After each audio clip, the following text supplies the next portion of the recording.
What is going on, guys? It's your boy Mr. Wakanda-san back again with another Photoshop tutorial, and today guys we're going to be making double exposure portraits.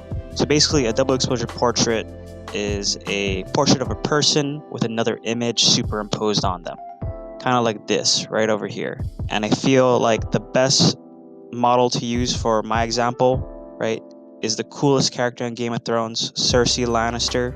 So let's jump right into it. First thing we're going to do is we're going to go to the quick selection tool, and we're just going to select just her. We don't want the background.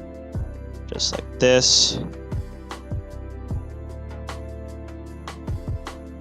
And a pro tip is to try to look for a model that has that really stands out from the background, so Photoshop has an easier time selecting the model.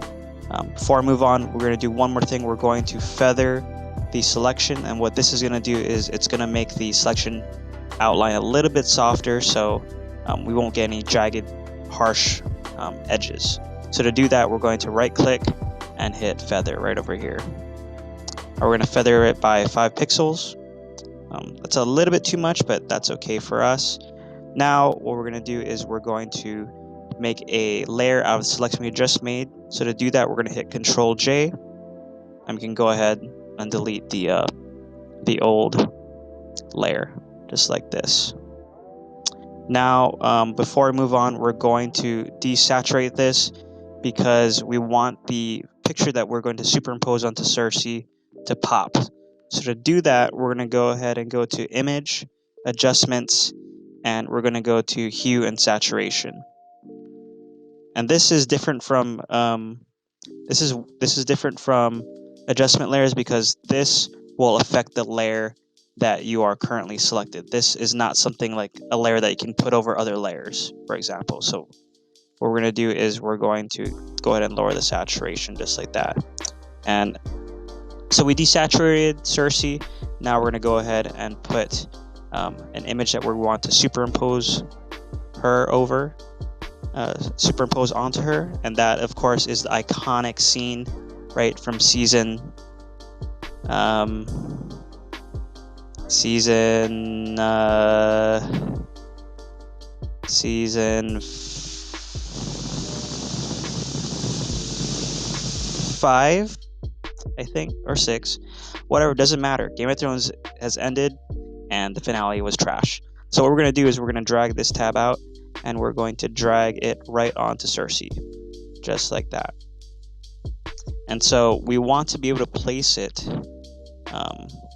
in a cool spot. We want to be able to see it, right? We want to see the explosions right over her face, but we can't because the image is above Cersei. But in order to see Cersei, we can lower the opacity of the explosion, and that will allow us to carefully place the image right over her. And I think that looks pretty good right over there. Okay, perfect.